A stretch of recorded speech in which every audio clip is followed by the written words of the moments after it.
Assalamu alaikum wa rahmatullahi wa barakatuh. Pour la première année du collège, exercice sur la respiration des êtres vivants. Notre exercice 1, comme vous le constatez, nous avons un tableau qui présente la quantité d'oxygène consommée pendant 4 minutes par des escargots qui se trouvent dans une enceinte fermée. Nous avons le temps en secondes et nous avons la quantité d'oxygène consommée en milligrammes. La question. À l'aide de ce tableau, construis le graphique montrant l'évolution de la quantité d'oxygène consommée en fonction du temps. Donc, je dois tracer mon axe vertical qui représente la quantité d'oxygène consommée en milligrammes et l'axe horizontal, bien sûr, elle représente le temps en secondes. Donc, grâce à mon tableau, je peux tracer mon graphique comme vous le constatez. Donc, après 20 secondes, la teneur était de 0,25. Alors, 60 secondes plus tôt, je m'excuse, elle est de 0,75 et ainsi de suite. 160, 140 secondes, elle est de 1,75 mg, bien sûr. Et après, bien sûr, 180, puis 220. Et je vais relier les points obtenus, bien sûr, pour tracer bien sûr, ma courbe qui représente l'évolution de la quantité d'oxygène consommée en fonction du temps. On voit très bien que cette quantité augmente en fonction du temps. Alors, exercice 2. Nous avons tous les animaux présents dans cette marque, comme vous le constatez, elles respirent. Nous avons un certain ensemble d'animaux. Nous avons le ditique, la grenouille, la nèpe, la limnée, le canard, la libellule, etc. Le planorbe, le tétard de la grenouille, le carpe, etc. La question. Nous avons un tableau, bien sûr, qui représente les noms, bien sûr, des animaux, leur milieu de vie, leur milieu de respiration et le comportement particulier adapté à la respiration. Commençons par les animaux qui vivent dans l'eau et qui respirent dans l'eau. Alors, qui respirent dans l'air, je m'excuse. Donc, nous avons le ditique, la nèpe, la limnée, le planorbe. Donc, ils vivent dans l'eau, mais ils respirent dans l'air. Leur comportement, bien sûr, ils doivent remonter de temps en temps à la surface pour, bien sûr, pour renouveler leur réserve en l'air. Passons maintenant aux animaux qui vivent dans l'eau et qui respirent dans l'eau. Nous avons le tétard de la grenouille, la moule d'eau douce. Nous avons la larve de la libellule et le carpe. Ils vivent dans l'eau, ils respirent dans l'eau, donc aucun problème. Passons maintenant à ceux qui vivent dans l'air et qui respirent dans l'air. Nous avons l'exemple de la libellule, le canard, col vert, aucun problème aussi. Un cas particulier, c'est le cas de la grenouille, bien sûr, comme vous le constatez. Son milieu de vie, air et eau, bien sûr. Donc, elle respire aussi dans l'air et dans l'eau. Comme vous le savez très bien, elle a une respiration pulmocutanée, c'est-à-dire respiration pulmonaire et respiration par la peau. Je continue. Exercice 3. Le criquet vit sur terre et respire dans l'air, comme vous le savez très bien. Il a des trachées reliées à l'extérieur par des stigmates. Ce sont des petits orifices respiratoires qu'on retrouve au niveau de l'abdomen du criquet. Notre document, premier document bien sûr, c'est un tableau représentant les compositions en pourcentage de l'air entrant et de l'air sortant dans les trachées du criquet, comme vous le constatez. Question 1. Comparer le pourcentage d'oxygène dans l'air entrant dans les trachées et le pourcentage d'oxygène toujours bien sûr dans l'air sortant. On voit très bien, au début était dans l'air entrant 21%, dans l'air sortant 4%. Donc effectivement, le criquet prélève le dioxygène de l'air. Pour la deuxième question, c'est toujours la comparaison, mais cette fois-ci, on va comparer la teneur, le pourcentage en dioxyde de carbone. On voit très bien, dans l'air entrant 0,03%, dans l'air sortant 6,5%. Donc, le criquet rejette le dioxyde de carbone. Donnez le rôle des trachées d'après les réponses, bien sûr, aux deux premières questions. Voyons les réponses. Donc, comme je l'ai déjà dit, bien sûr, dans l'air entrant 21% de dioxygène, dans l'air sortant 4%. Alors, pour le CO2, dans l'air entrant 0,03%, dans l'air sortant 0,5%. Ceci nous permet bien sûr de conclure, de déduire que les trachées du criquet servent à la respiration. Elles permettent de prélever dans l'air du milieu du dioxygène et rejeter le dioxyde de carbone. Exercice 4. Des élèves souhaitent montrer que les êtres vivants respirent dans l'eau. Pour cela, ils proposent le montage expérimental suivant et les élèves ont ensuite placé différents êtres vivants dont le bocal rempli d'eau est fermé. Ils ont relevé la quantité d'oxygène présente dans l'eau au début de l'expérience, puis après 15 minutes. Bien sûr, comme vous le constatez, ils ont utilisé un oxymètre, c'est un appareil qui nous permet de mesurer la teneur en dioxygène. Voici l'affichage observé pour le cas du poisson rouge. L'ensemble des résultats obtenus pour les différents êtres vivants testés est donné dans le tableau ci-dessous. Donc, pour le cas du poisson, au début de l'expérience, c'était 9 mg par litre, puisque l'unité mg par litre. Après 15 minutes, il est uniquement de 7,4. Pour la moule, 9,5, 8,9. L'écrevisse, au début, 9. Après 15 minutes, 8,1. Pour les racines des plantes aquatiques, au début, 8,5. Alors, après 15 minutes, elle est de 7,9 mg par seconde. Donc, pour le cas, comme vous le constatez, du poisson rouge, bien sûr, au début, c'était 9. Après 15 minutes, bien sûr, on voit très bien que la teneur en dioxygène, elle est uniquement de 7,4 mg par litre. La question. Voici les questions de les conclusions plutôt de leur expérience. Les êtres vivants prélèvent du dioxygène dans l'eau et sont donc capables de respirer dans l'eau. La quantité de dioxygène restant à la fin de l'expérience varie selon les êtres vivants. Si on classe les êtres vivants utilisés de celui qui consomme le plus de dioxygène à celui qui en consomme le moins, on obtient le classement suivant: poisson, racines de plantes, écrevisses et moules. Critiquez l'expérience et les conclusions faites par ce groupe d'élèves. Critique du protocole expérimental. Donc, les erreurs faites par les élèves. Donc, les élèves ont testé différents êtres vivants. Ils ont bien pensé à choisir des animaux, moules, poissons et écrevisses. C'était bien. Et des végétaux aussi, racines de plantes aquatiques. Mais, ils n'ont pas fait d'expérience témoin. Le montage témoin est un montage qui sert de référence dans une expérience. Les élèves auraient dû faire une mesure sans mettre d'êtres vivants dans le bocal. Critique de l'interprétation des résultats.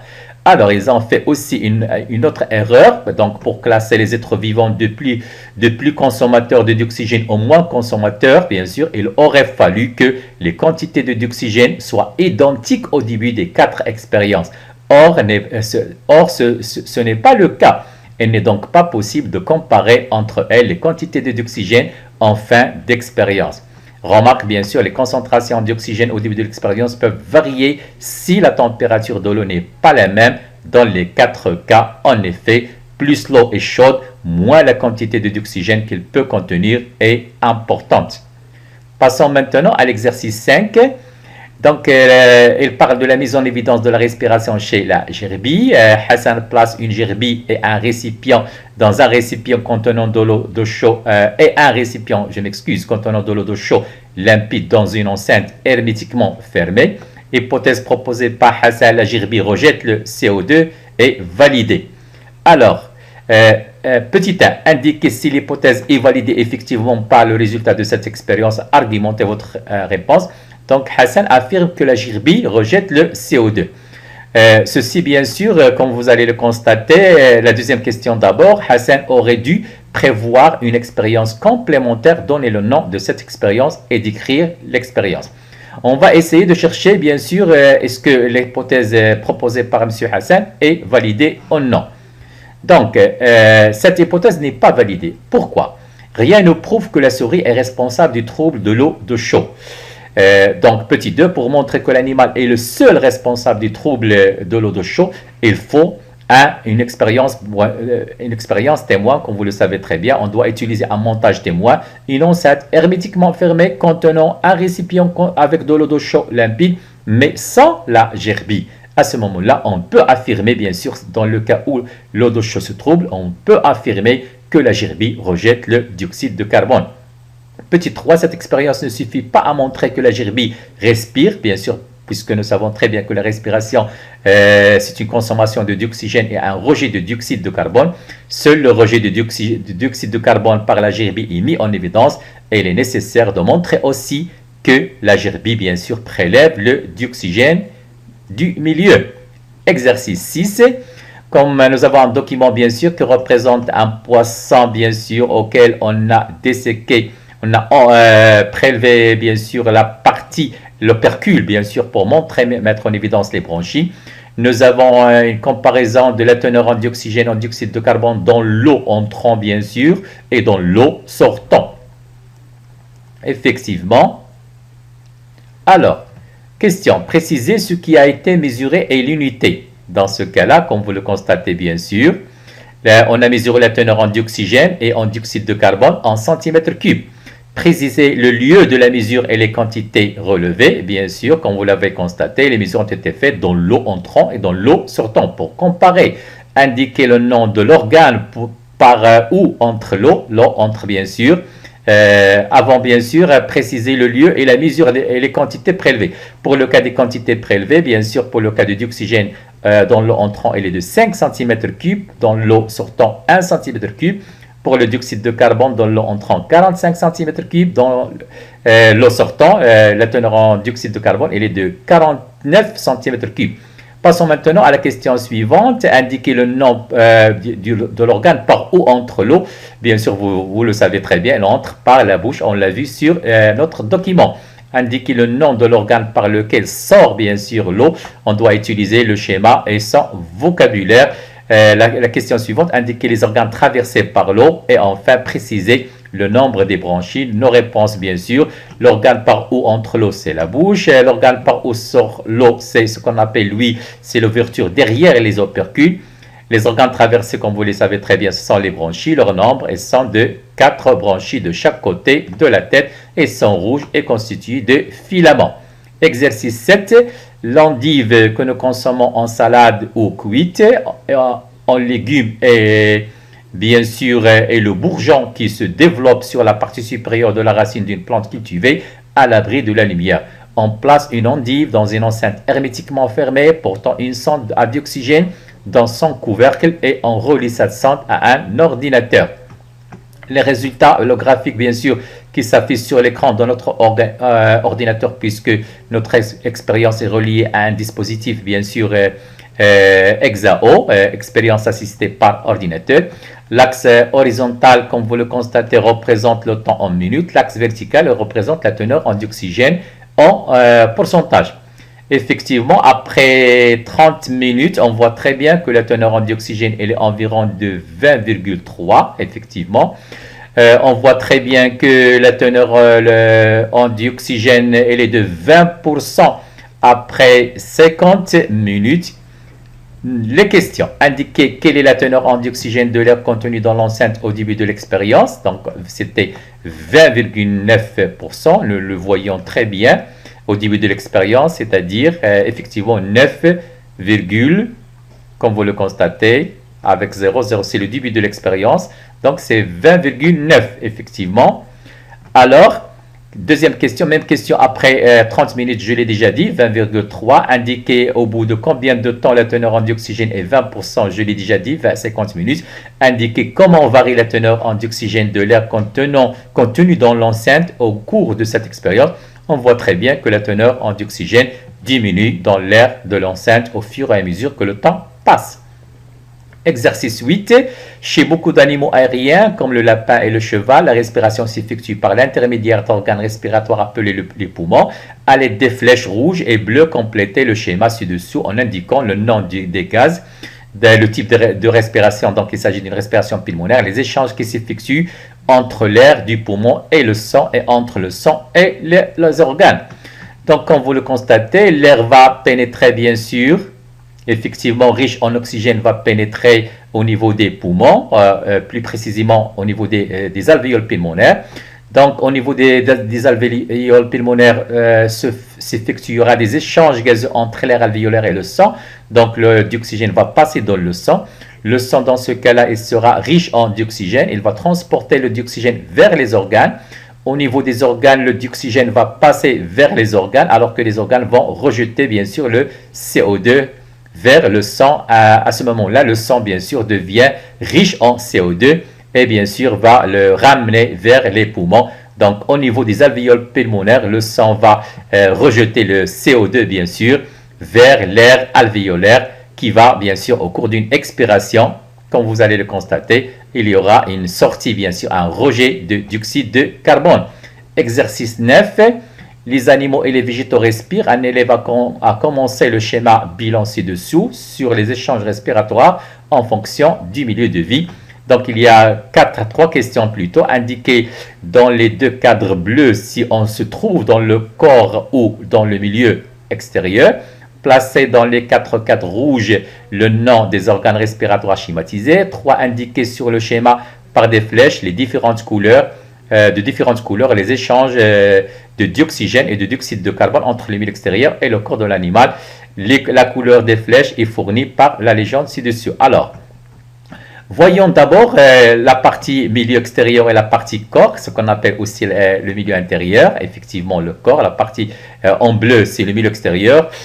En rouge, passe très rouge, bien sûr, elle représente le corps. Alors, dans un premier temps, nous avons une représentation des poumons, plutôt de l'alvéole pulmonaire. Deuxième représentation parle des trachées, dans le cas de la respiration trachéenne. Premier cas, c'était la respiration pulmonaire. Troisième cas, bien sûr, respiration dans l'eau. Dans ce cas-là, bien sûr, on parle de la respiration bronchiale qu'on retrouve chez les poissons. Et quatrièmement, on prend un exemple, bien sûr, des plantes, soit des végétaux qui respirent dans l'air, soit dans l'eau. C'est pas bien, dans les deux cas, c'est la même chose. Alors, passons maintenant aux échanges qui se font, bien sûr, entre le milieu, bien sûr, extérieur et le corps de ces êtres vivants. Pour le cas de la respiration pulmonaire, au niveau des alvéoles pulmonaires, bien sûr, on retrouve d'oxygène, de l'air riche en oxygène. Donc, le dioxygène va passer de l'air alvéolaire vers le sang, alors que le CO2 va passer du sang vers l'air alvéolaire. Donc, au niveau des alvéolaires, se font des échanges gazeux entre l'air alvéolaire et le sang. Pour le cas des trachées, de même bien sûr, mais dans ce cas-là, on voit très bien que le dioxygène passe des trachées, de l'air contenu dans les trachées, vers le corps, vers les organes directement. Alors que les organes, bien sûr, les cellules, plus précisément, vont rejeter le CO2 directement vers les trachées. Dans ce cas-là, on dit bien sûr que les échanges gazeux se font directement entre les trachées, au niveau des trachées, entre l'air et les organes, bien sûr, constituant le corps. Troisième cas, c'est le cas de la respiration bronchiale. Effectivement, le dioxygène passe de l'eau vers le sang, alors que le CO2, le dioxyde de carbone, passe du sang vers, bien sûr, vers l'eau. Dans ce cas, les échanges gazeux entre l'eau et le sang se font au niveau des bronchies.